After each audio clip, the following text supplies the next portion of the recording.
கேரளாவில் ரொம்ப ஃபேமஸான கேரளாவுடைய ட்ரெடிஷ்னல் ரெசிபியான உண்ணியப்பம் தான் செய்ய போகிறோம்.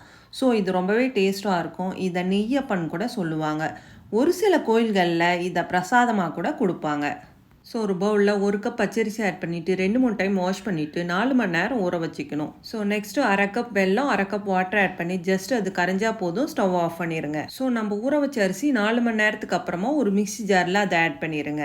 ஸோ காய்ச்சின வெள்ளைப்பாகு 2 ஏலக்காய் 2 வாழைப்பழம் 1/4 டீஸ்பூன் சால்ட் ஆட் பண்ணி கொரப்பாக அரைச்சிட்டு ஒரு பவுலில் ஆட் பண்ணிவிட்டு 3 மணி நேரம் ரெஸ்ட்டில் வைங்க. ஸோ தாளிப்பு கரண்டியில் நெய் ஆட் பண்ணிவிட்டு சின்ன சின்ன பல்லாக கட் பண்ண தேங்காயை நல்லா ஃப்ரை பண்ணிவிட்டு அப்பா மாவில் ஆட் பண்ணுங்கள். So 1/4 teaspoon baking soda add பண்ணி நல்லா மிக்ஸ் பண்ணிடுங்க. ஸோ பணியாரக்கல்லில் அரை குழி அளவுக்கு நெய் ஆட் பண்ணிவிட்டு எல்லா குழியிலையும் மாவு ஆட் பண்ணிவிட்டு மூடி போட்டு மூடி வச்சு நல்லா வேக விட்டு கோல்டன் ப்ரௌன் ஆனதும் எடுத்தால் டேஸ்டான Kerala special unniyappam ready. So இது போல் ரெசிபிக்கு நம்ம சேனல் நீங்கள் ஃபாலோ பண்ணலாம், ஃபாலோ பண்ணிக்கோங்க.